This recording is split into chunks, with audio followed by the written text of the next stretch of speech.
I've passed out a long 67-page manuscript, and I'll read the first half of it this morning and then stop and read the second half this afternoon. The first section is called, "Is the Topic of Truth Relevant to Democratic Politics?" The question of whether there are any beliefs or desires common to all human beings is of little interest apart from the vision of a utopian, inclusivist human community, one which prides itself on the different sorts of people it welcomes rather than on the firmness with which it keeps out strangers. Most human communities are exclusivist. Their sense of identity and the self-images of their members depend on pride in not being certain other sorts of people, people who worship the wrong God, eat the wrong foods, or have some other perverse, repellent beliefs or desires. Philosophers would not bother trying to show that certain beliefs and desires are found in every society or are implicit in some ineliminable human practice, unless they hope to show that the existence of these beliefs demonstrates the possibility of, or the obligation to construct, a planet-wide inclusivist community. In this paper, I'll use the term democratic politics as a synonym for the attempt to bring such a community into existence. One of the desires said to be universal by philosophers interested in democratic politics is the desire for truth.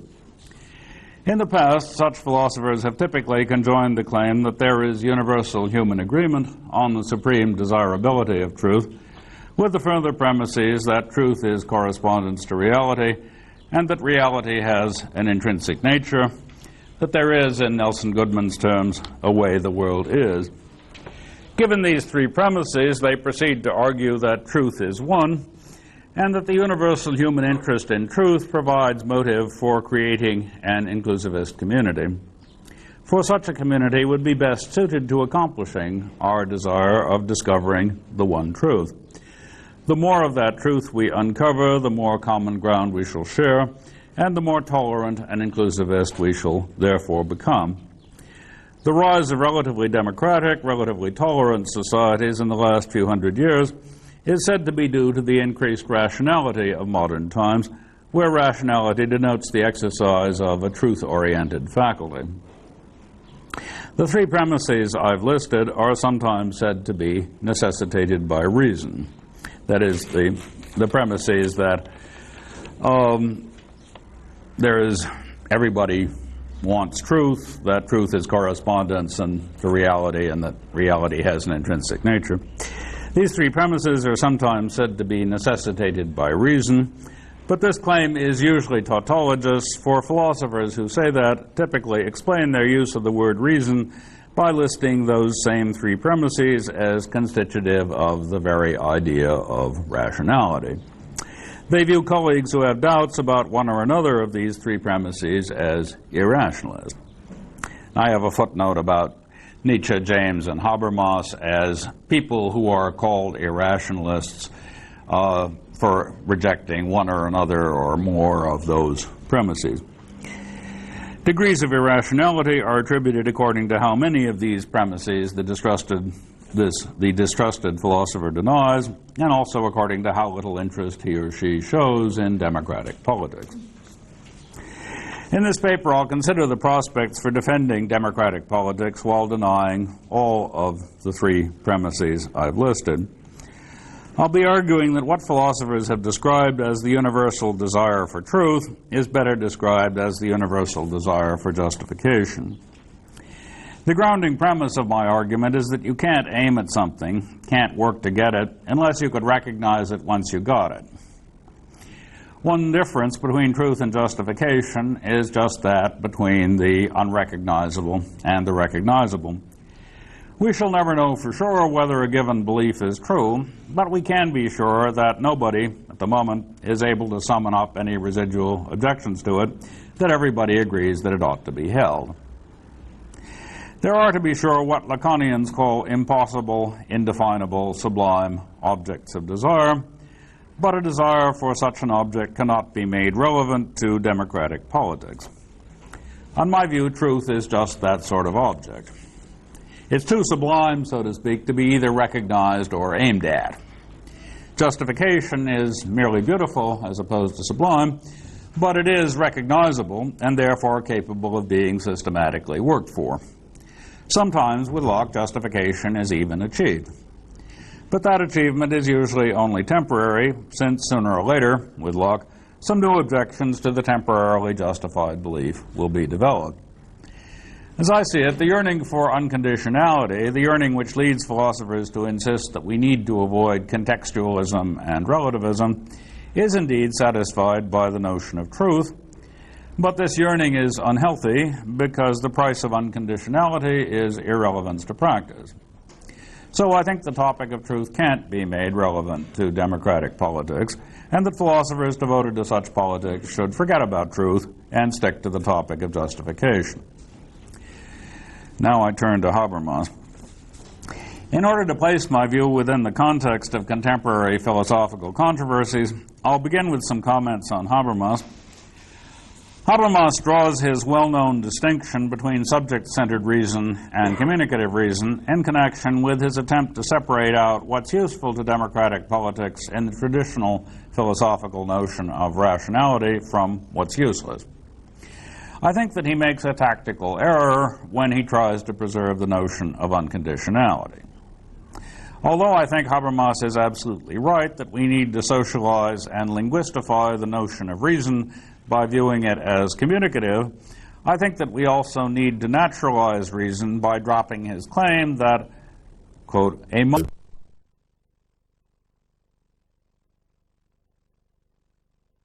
rationality is built into factual processes of mutual understanding, close quotes.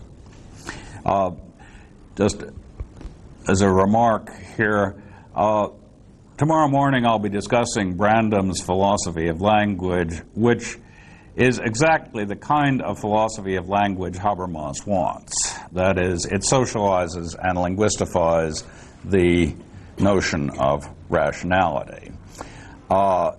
And the question that I'll be discussing in connection with Brandam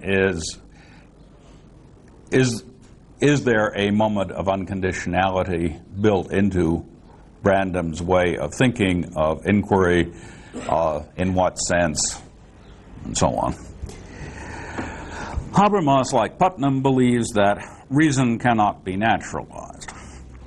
Both philosophers think, and that's a phrase from Putnam, endorsed by Habermas, both philosophers think it important to insist on this point in order to avoid the relativism which seems to them to put democratic politics on a par with totalitarian politics.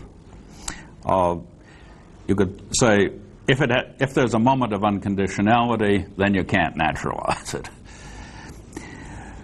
Both think it important to say that democratic politics is more rational than totalitarian fascist politics. I don't think we should say that, because I don't think the notion of rationality can be stretched that far. We should admit that we have no neutral ground to stand on when we defend democratic politics against its opponents. If we don't admit this, I think we can rightly be accused of attempting to smuggle our own social practices into the definition of something universal and ineluctable, because presupposed by the practices of any and every language user. It would be franker, and therefore better, to say that democratic politics can no more appeal to such presuppositions than can anti-democratic politics, but is none the worse for that. Habermas agrees with the criticism which post-Nietzschean writers have made of what Derrida calls logocentrism, and specifically with their denial that, quote, the linguistic function of representing states of affairs is the sole human monopoly, close quotes. So do I, but I would extend this criticism as follows. Only over-attention to fact-stating would make one think that there was an aim of inquiry called truth in addition to the aim of justification. More generally, only over-attention to fact-stating would make one think that a claim to universal validity is important for democratic politics. Still more generally, abandoning the logocentric idea that knowledge is the distinctive human capacity, would leave room for the idea that democratic citizenship is better suited for the role of the distinctively human capacity. The latter is what we human beings should take most pride in and should make central to our self-image. As I see it, Habermas's attempt to redefine the term reason after deciding that, as he says, the paradigm of the philosophy of consciousness is exhausted, his attempt to redescribe reason as communicative through and through is insufficiently radical. It's a halfway house between thinking in terms of validity claims and thinking in terms of justificatory practices. It comes down halfway between the Greek idea that human beings are special because they can know, whereas other animals can merely cope, and Dewey's idea that we are special because we can take charge of our evolution, take ourselves in directions which have neither precedent nor justification in either biology or history. The latter idea can be made to sound unattractive by dubbing it Nietzschean and construing it as one more form of the same will to power which was incarnate in the Nazis. I'd like to make it sound attractive by calling it American and construing it as the idea common to Emerson and Whitman, the idea of a new self-creating community, united not by knowledge of the same truths, but by sharing the same generous, inclusivist, democratic hopes. The idea of communal self-creation, of realizing a dream which has no justification in unconditional claims to universal validity, sounds suspicious to Habermas and Oppel because they naturally associate it with Hitler. It sounds somewhat better to Americans because they naturally associate it with Jefferson, Whitman, and Dewey. The moral to be drawn, I think, is that this suggestion is neutral between Hitler and Jefferson. If one wants neutral principles and on the basis of which to decide between Hitler and Jefferson, one will have to find a way of replacing Jefferson's occasional references to natural law and self-evident political truths by a more up-to-date version of Enlightenment rationalism. This is the role in which Habermas and Oppel cast what they call discourse ethics. Only if one has given up hope for discourse ethics and for all other attempts at such neutrality will the alternative I'm suggesting seem attractive. Whether one gives up that hope should, I think, be decided, at least in part, on the basis of one's view of the sort of argument from performative self-contradiction which is at the heart of discourse ethics. I see that argument as weak and unconvincing, but I have nothing better to put in its place. Because I have nothing better, I'm inclined to reject the very idea of neutral principles and ask myself what philosophers might do for democratic politics apart from trying to ground this politics on principles. My answer is they can get to work substituting hope for knowledge, substituting the idea that the ability to be citizens of the full-fledged democracy which is yet to come, rather than the ability to grasp truth, is what's important about being human. This is not a matter of what Oppel calls Letzbegründung, but of redescribing humanity and history in terms which make democracy seem desirable. If doing that is said to be, as Oppel calls it, mere rhetoric rather than proper argument, I should rejoin that it is no more or less rhetorical or argumentative than my opponent's attempt to describe discourse and communication in terms that make democracy seem linked to the intrinsic nature of humanity. New section on truth and justification. There are many uses for the word true, but the only one which could not be eliminated from our linguistic practice with relative ease is the cautionary use. This is the use we make of the word when we contrast justification and truth and say that a belief may be justified but still not true. Outside of philosophy, this cautionary use is used to contrast less informed with better informed audiences and more generally past audiences with future audiences. In non-philosophical contexts, the point of contrasting truth and justification is simply to remind oneself that there may be objections arising from newly discovered data or more ingenious explanatory hypotheses, or a shift in the vocabulary used for describing the objects under discussion, which have not occurred to any of the audiences to whom the belief in question has so far been justified. This sort of gesture toward an unpredictable future is made, for example, when we say that our present moral and scientific beliefs may look as primitive to our remote descendants as those of the Greeks look to us. My grounding premise that you can only work for what you could recognize is a corollary of James's principle that a difference has to make a difference to practice before it's worth discussing. The only difference between truth and justification which makes such a difference is, as far as I can see, the difference between old audiences and new audiences. So I take the appropriate pragmatist attitude toward truth to be, it's no more necessary to have a philosophical theory about the nature of truth or the meaning of the word true than it is to have one about the nature of danger or the meaning of the word danger. The principal reason we have a word like danger in the language is to caution people, to warn them that they may not have envisaged all the consequences of their proposed action. We pragmatists who think that beliefs are habits of action rather than attempts to correspond to reality see the cautionary use of the word true as flagging a special sort of danger.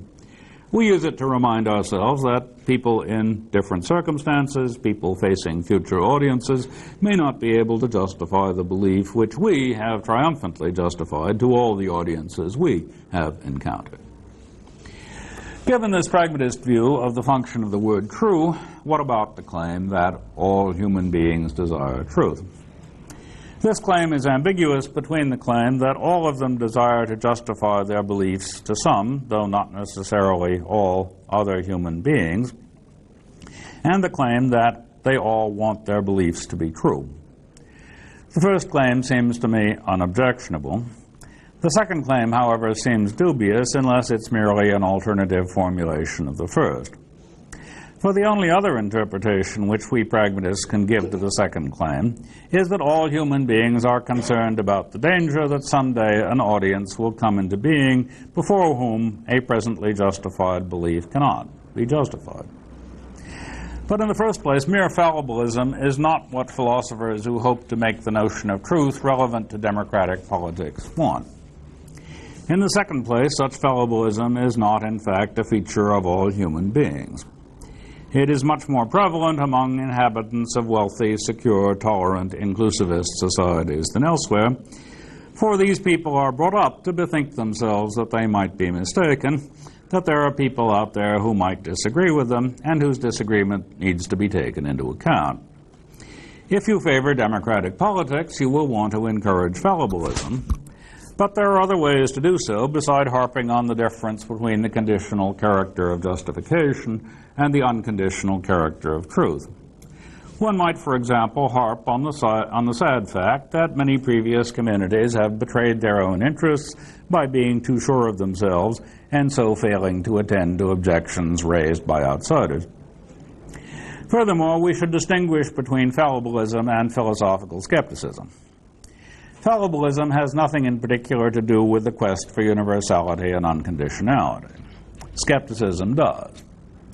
One will usually not go into philosophy, at least in Anglophone countries, unless one is impressed by the sort of skepticism found in Descartes' Meditations. The sort of skepticism which says that the mere possibility of error defeats knowledge claims. Not many people find this sort of skepticism interesting, but those who do ask themselves, is there any way in which we can insure ourselves against having beliefs which may be unjustifiable to some future audience? Is there any way in which we can ensure that we have beliefs justifiable to any and every audience? The tiny minority which finds this question interesting consists almost entirely of philosophy professors and divides into three groups. First, skeptics like Stroud, who say that Descartes' argument from dreams is unanswerable. For the skeptics, there's always an audience, the future self who is awoken from the dream, which will not be satisfied by any justification offered by our present, possibly dreaming self. Second, foundationalists like Chisholm, who say that even if we're now dreaming, we can't be wrong about certain beliefs, certain of our beliefs. Third, coherentists like Sellers say that, I quote Sellers, all our beliefs are up for grabs, though not all at once. We pragmatists who have been impressed by Peirce's criticisms of Descartes think that both skeptics and foundationalists are led astray by the picture of beliefs as attempts to represent reality and by the associated idea that truth is a matter of correspondence to reality. So we become coherentists. But we coherentists remain divided about what, if anything, needs to be said about truth. I think that once one has explicated the difference between justification and truth by that between present and future justifiability, there is little more to be said. Some of my fellow coherentists, Oppel, Habermas, and Putnam, think, as Peirce also did, that there's a lot more to be said and that saying it is important for democratic politics. Section 4, Universal Validity and Context Transcendence. Putnam, Oppel, and Habermas all take over from Peirce an idea which I reject, the idea of convergence upon the one truth. Instead of arguing that because reality is one and truth corresponds to that one reality, Peirceans argue that the idea of convergence is built into the presuppositions of discourse. They all agree that the principal reason why reason cannot be naturalized is that reason is normative and norms cannot be naturalized. But they say we can make room for the normative without going back to the traditional idea of a duty to correspond to the intrinsic nature of reality. We do this by attending to the universalistic character of the idealizing presuppositions of discourse. This strategy has the advantage of setting aside meta-ethical questions about whether there is a moral reality to which our moral judgments might hope to correspond, as our physical science supposedly hopes to correspond to physical reality. Habermas says that every validity claim, quote, has a transcendent moment of universal validity which bursts every provinciality asunder. In addition to the validity claim's strategic role in some context-bound discussion. As I see it, the only truth in this idea is that many claims to validity are made by people who would be willing to defend their claims before audiences other than the one which they are currently addressing. Not all assertions, obviously, are of this sort. Lawyers, for example, are quite aware that they fashion their claims to suit the quaint context of a highly local jurisprudence. But willingness to take on new and unfamiliar audiences is one thing, bursting provinciality asunder is another. Habermas's doctrine of a transcendent moment seems to me to run together a commendable willingness to try something new with an empty boast. To say, I'll try to defend this argument, I'll try to defend this belief against all comers, is often, depending upon the circumstances, a commendable attitude. But to say, I can successfully defend this against all comers is silly. Maybe you can, but you're in no more a position to say that than the village champion is to claim that he can beat the world champion. The only sort of situation in which you would be in a position to say the latter is one in which the rules of the argumentative game have been agreed upon in advance, as in normal as opposed to revolutionary mathematics, for example. But in most cases, including the moral and political claims in which Habermas is most interested, there are no such rules. The notion of context dependence has a clear sense in the sorts of cases I've just mentioned, in provincial law courts and in language games such as normal mathematics, regulated by clear and explicit conventions. For most assertions, however, neither the notion of context dependence nor the notion of universal validity has such a sense.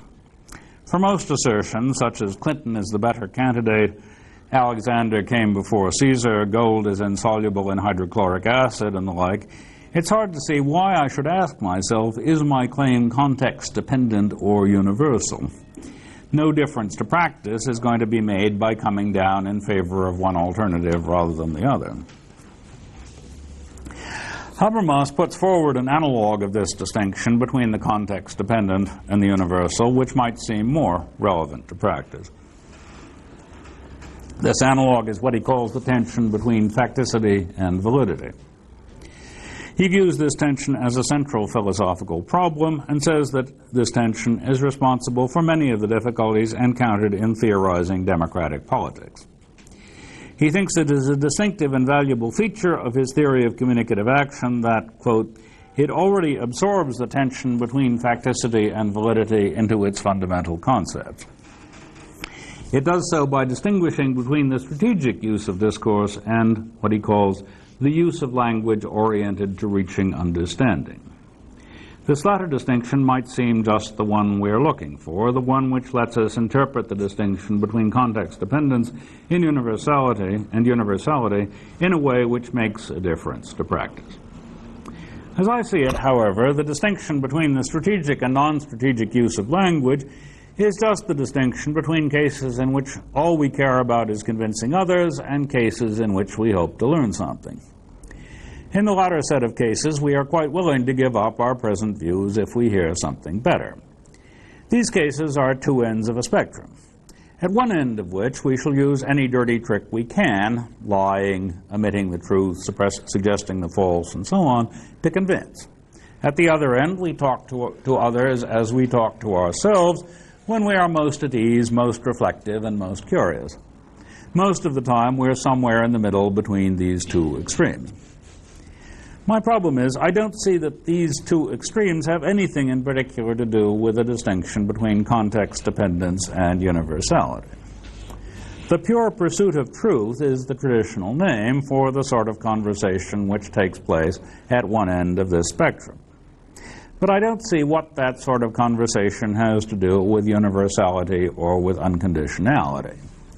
It is non-strategic in the sense that in such conversations we let the wind blow where it listeth, but it's hard to see that the assertions we make in such conversations presuppose something which is not presupposed in the assertions I make when I'm at the other end of the spectrum, the dirty tricks end of the spectrum.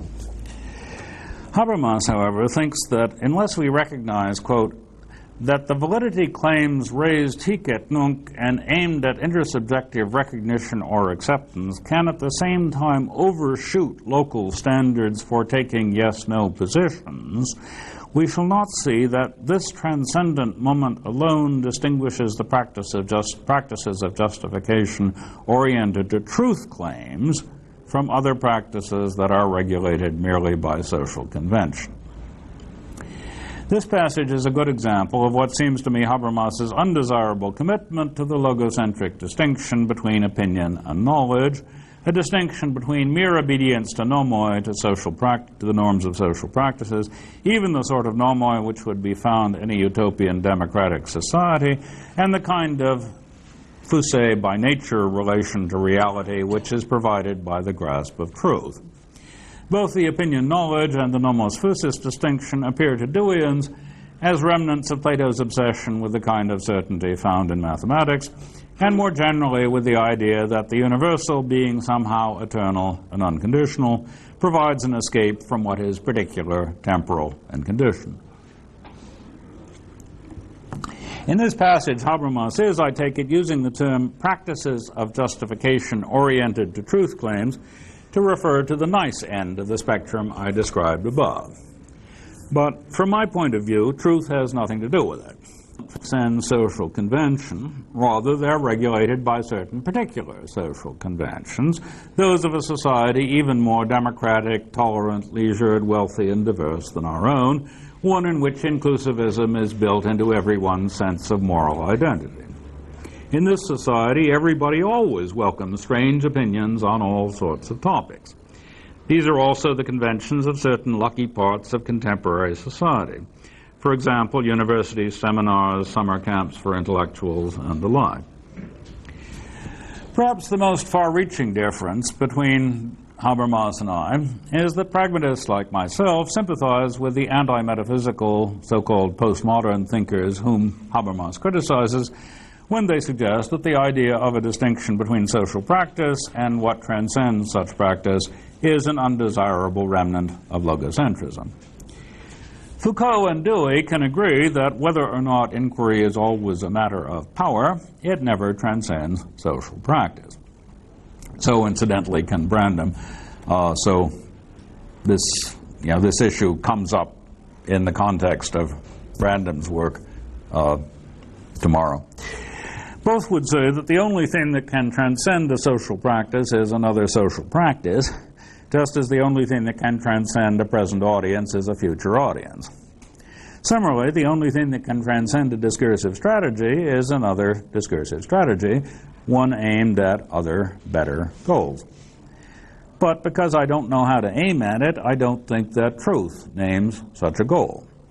I know how to aim at greater honesty, greater charity, greater patience, greater inclusiveness, and so on.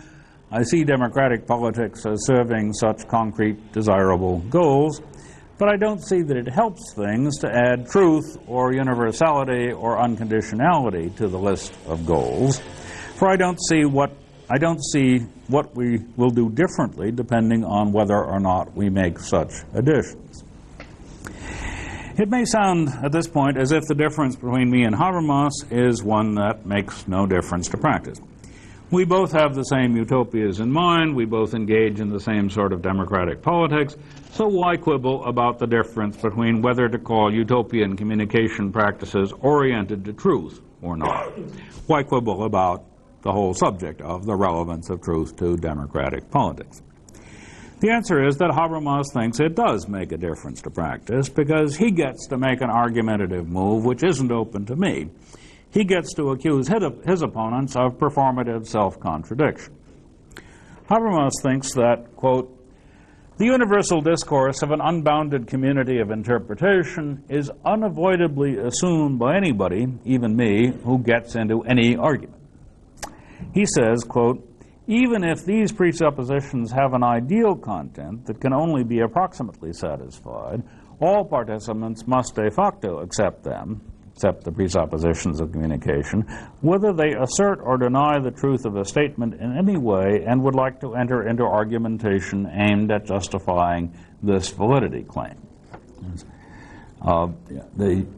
My experience of speaking in Frankfurt is invariably that at a certain point Oppel will accuse me of performative self-contradiction, and this is the standard Frankfurt move, sort of the basic strategy of the school. But what about somebody who is outraged, as are many trustees of American universities, by the social conventions of the better parts of the better universities? Places where even the most paradoxical and unpromising claims are seriously discussed, and in which feminists, atheists, homosexuals, blacks, etc. are taken seriously as moral equals and conversational partners. I take it that on Habermas's view, such a person will be contradicting himself if he offers arguments to the effect that these conventions should be replaced by other, more exclusivist conventions. By contrast, I can't tell the narrow-minded university trustee that he's contradicting himself. I can only try to wheedle him into greater tolerance by the usual indirect means, giving examples of present platitudes which were once paradoxes, of the contributions to culture made by black, female, homosexual atheists, and so on. The big question of whether anybody has ever been convinced by the charge, the big question is whether anybody has ever been convinced by the charge of performative self-contradiction. I don't think that there are many clear examples of such a change being taken to heart. If you tell a bigot of the sort I've sketched that he's committed to making context-surpassing validity claims, to aiming at truth, he'll probably agree that that's exactly what he's doing. If you tell him that he can't make such claims and still balk at the paradoxes or the people at whom he balks, he will probably not get the point. He will say that people who advance such paradoxes are too crazy to argue with or argue about, that women have a distorted view of reality, and the like. He will think it irrational or immoral or both to take such paradoxes and people seriously. That's why he doesn't think the university should allow them to teach, speak, and so on. I can't see much difference between the bigot's reaction to me and Habermas's and my reactions to him. I can't see that anything like communicative reason favors our reactions rather than his. This is because I don't see why the term reason is not as much up for grabs as the term academic freedom or morality or pervert. nor how the anti-foundationalist coherentism which Habermas and I share can make room for a non-recontextualizable, non-relativizable conversation stopper called performative self-contradiction. What the bigot and I do, and I think should do, when told that we have violated a presupposition of communication, is to haggle about the meanings of the terms used in stating the purported presupposition, terms like true, argument, reason, communication, domination, and so on. This haggling will, with luck, eventually turn into a mutually profitable conversation about our respective utopias, our respective ideas about what an ideal society or university empowering an ideally competent audience would look like. But this conversation is not likely to end with the bigot's reluctant admission that he has entangled himself in a contradiction.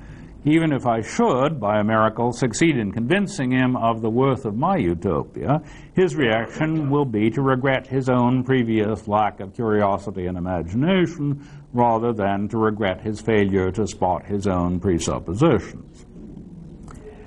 Next section is about an argument of Albrecht Velmer's, who's sort of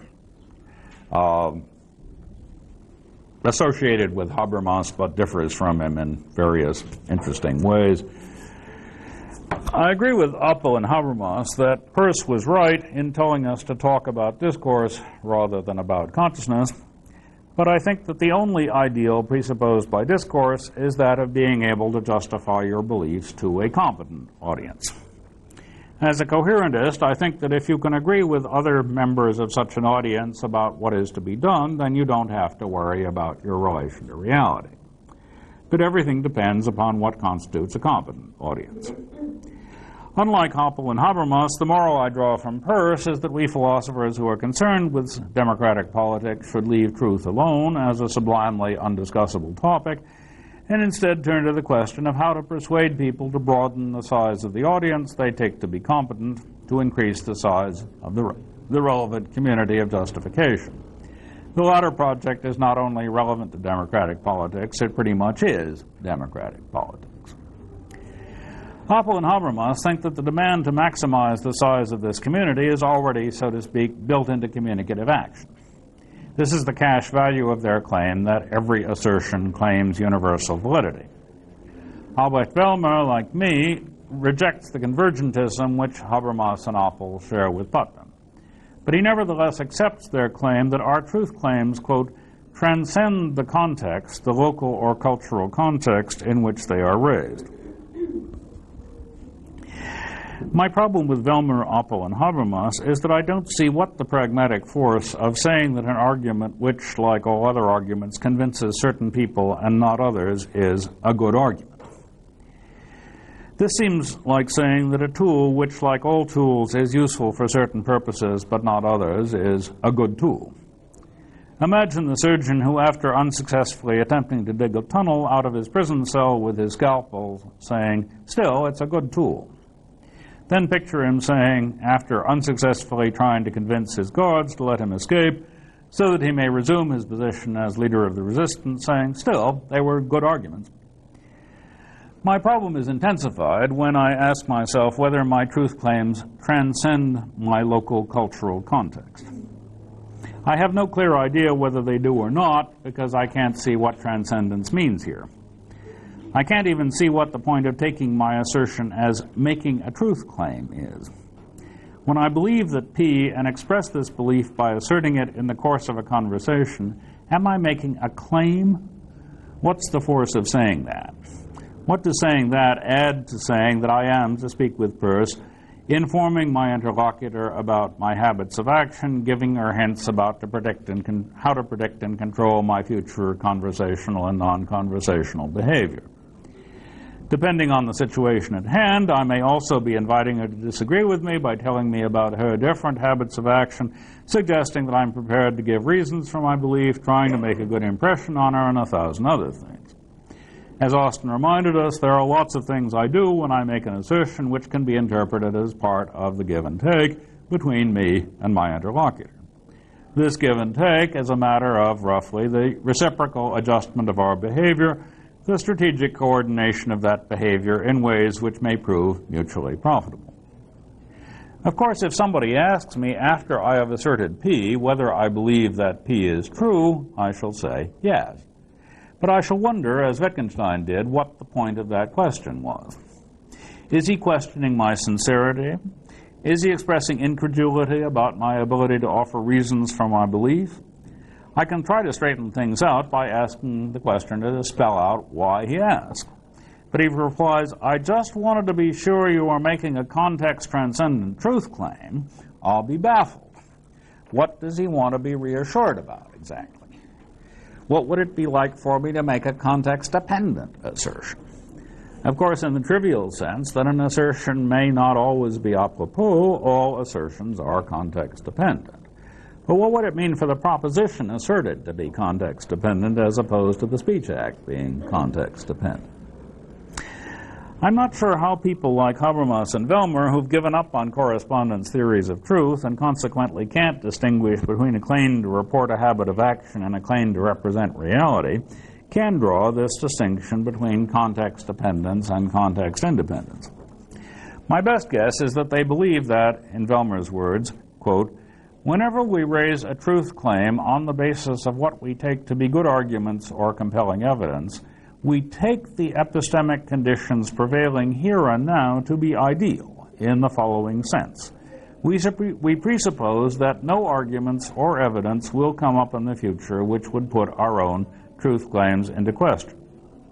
Or, as Velmer also puts it, quote, relying upon reasons or evidences as compelling means to exclude the possibility of being proved wrong as time goes on, close quote. If that's what it takes to make a context-transcendent truth claim, then I have never made one. I would not know how to exclude the possibility that Velmer described. Nor would I know how to presuppose that no arguments or evidence will turn up in the future which will cast doubt on my belief. Relying once again on the fundamental pragmatist principle that any difference has to make a difference to practice, I want to know whether this excluding or presupposing are things I can decide to do or not to do. If they are, I want to know more about how to go about doing them. If they aren't, they seem to me empty. I can make my point in another way by asking, what's the difference between a metaphysician committed to a correspondence theory of truth telling me that whether I know it or will admit it or not, my assertions automatically, willy-nilly amount to a claim to represent reality accurately, and my fellow Persians telling me that they automatically, willy-nilly amount to an exclusion of possibilities or a presupposition about what the future holds. In both cases, I'm being told that I presuppose something which, even after considerable reflection, I don't think I believe. But the notion of presupposition, when it's extended to beliefs which the purported presupposer stoutly denies, becomes hard to distinguish from the notion of redescription of person A in person B's language. If A can explain what I'm doing and why I'm doing it in her own terms, what right has B got to keep on saying, no, what you, A, are really doing is so-and-so? In the case at hand, we Deweyans think we have a perfectly good way of describing our own behavior of which Habermas approves, in ways which eschew terms like universal, unconditional, and transcendent. It seems to me, in the spirit of Peirce's criticism of Descartes' make-believe doubt, to raise the question of whether we are not dealing here with make-believe transcendence, a sort of make-believe response to a make-believe doubt. Real doubt, Peirce said, comes when some concrete difficulty is envisaged if one acts according to the habit which is the belief. Such a difficulty might be, for example, having to cease asserting and believing some relevant but conflicting proposition. Real transcendence, I should say, occurs when I say, I am prepared to justify this belief not just to people who share the following premises with me, but to lots of other people who don't share those premises, but with whom I share certain others. The question whether I am so prepared is a concrete, practical question, whose answer I determine by, for example, imaginatively previewing various other audiences' responses to my assertion and my subsequent behavior. But such experiments in imagination obviously have limits. I can't imagine myself defending my assertion to any possible audience. In the first place, I can usually dream up audiences to whom it would be pointless to try to justify my beliefs. Try defending about beliefs about justice to Neanderthals or Nazi prison guards, or about quarks to Aristotle, or about trigonometry to 3-year-olds. In the second place, no good pragmatist ever uses the term all possible. He doesn't know how to imagine or discover the bounds of possibility. Indeed, he can't figure out what the point of attempting such a feat would be. Under what concrete circumstances would it be important to consider the difference between all the x's I can think of and all possible x's? How could that difference make a difference to practice? I conclude that Velmer's way of distinguishing between context-dependent and context-independent claims can't be made plausible, at least to pragmatists. Since I can think of no better way, I think we should ask why Velmer, Oppel, and Habermas think this distinction worth drawing. The obvious answer is that they want to avoid what they call the relativism which contextualism purportedly entails. So I turn now to what Velmer calls the antinomy of truth, the clash between relativist and absolutist intuitions. Toward the beginning of his essay, Truth, Contingency, and Modernity, Velmer writes as follows: If there is irresolvable disagreement about the possibility of justifying truth claims, about standards of argumentation or evidential support, e.g. between members of different linguistic, scientific, or cultural communities, may I still suppose that there are, somewhere, the correct standards, the right criteria, in short, that there is an objective truth of the matter? Or should I rather think that truth is relative to cultures, languages, communities, or even persons? While relativism, the second alternative, appears to be inconsistent, absolutism, the first alternative, seems to imply metaphysical assumptions. Let's call this the antinomy of truth. Much important philosophical work has been done in the last decades to resolve this antinomy, either by trying to show that absolutism need not be metaphysical, or by trying to show that the critique of absolutism need not lead to relativism. End of quote. My problem with Velmer's antinomy is that I don't think that denying that there are the correct standards should lead anybody to say that truth, as opposed to justification, is relative to something. As far as I can see, nobody would think that the critique of absolutism leads to relativism unless she thought that the only reason for justifying our beliefs to each other is that such justification makes it more likely that our beliefs are true. I don't think there's any reason to think that such justification makes it more likely that our beliefs are true. But I don't think that's a cause for concern, since I don't think that our practice of justifying our beliefs needs justification. If I'm right that the only indispensable function of the word true, or any other indefinable normative term such as good or right, is to caution, to warn against danger by making gestures toward unpredictable situations, future audiences, future moral dilemmas, etc., then it doesn't make much sense to ask whether or not justification leads to truth. Justification to more and more audiences leads to less and less danger of rebuttal, and thus to less and less need for caution. If I convince them, we often say to ourselves, I should be able to convince anybody. But one would only say that it leads to truth if one could somehow project from the conditioned to the unconditioned, from all imaginable to all possible audiences. Such a projection makes some sense if one believes in convergence. For such a belief sees the space of reasons as finite and structured, so that as more and more audiences are satisfied, more and more members of a finite set of possible objections are eliminated. One will be encouraged to see the space of reasons in this way if one is a representationalist, because one will see reality, or at least the spatio-temporal hunk of reality relevant to human concerns, as finite and as constantly shoving us out of error and toward truth, discouraging inaccurate representations of itself and thereby producing increasingly accurate ones.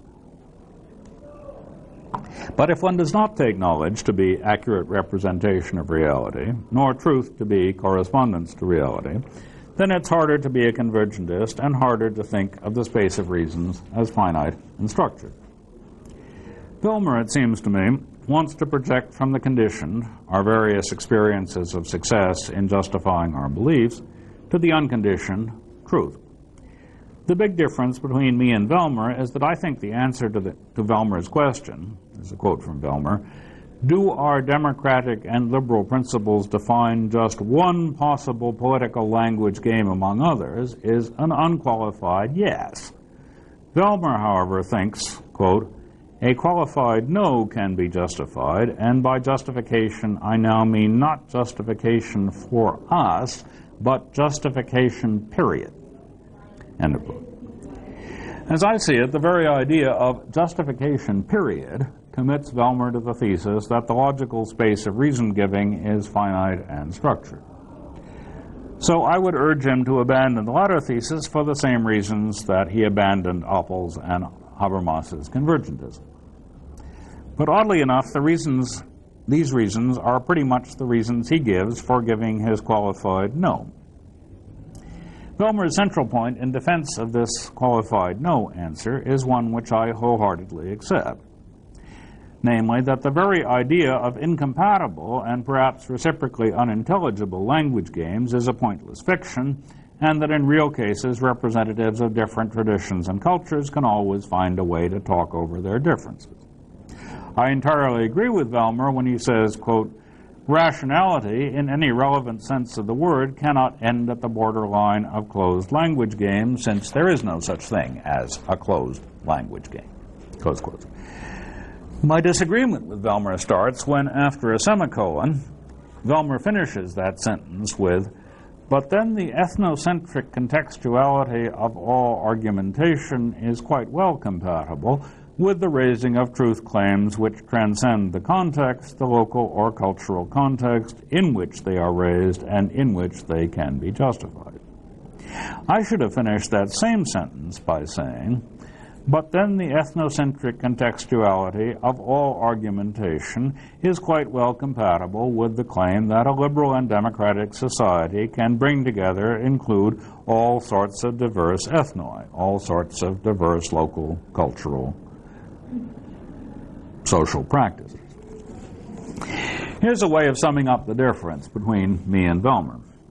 We agree that one reason to prefer democracies is that they enable us to construct ever bigger and better contexts of discussion. But I stop there, and Vellmer goes on.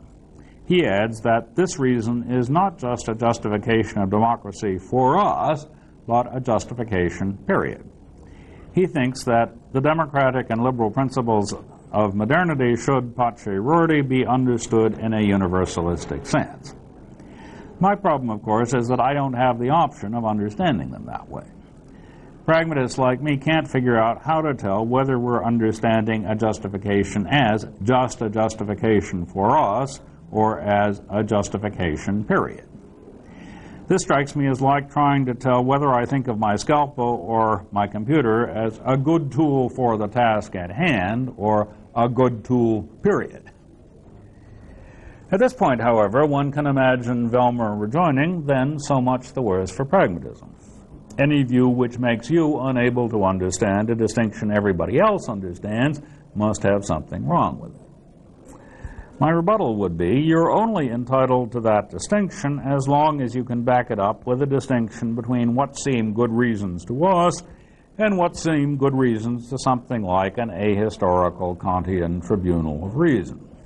But you deprived yourself of that possibility when you gave up on convergentism and thus gave up the non-metaphysical Frankfurt substitute for such a tribunal, viz. The idealization called the undistorted communication situation.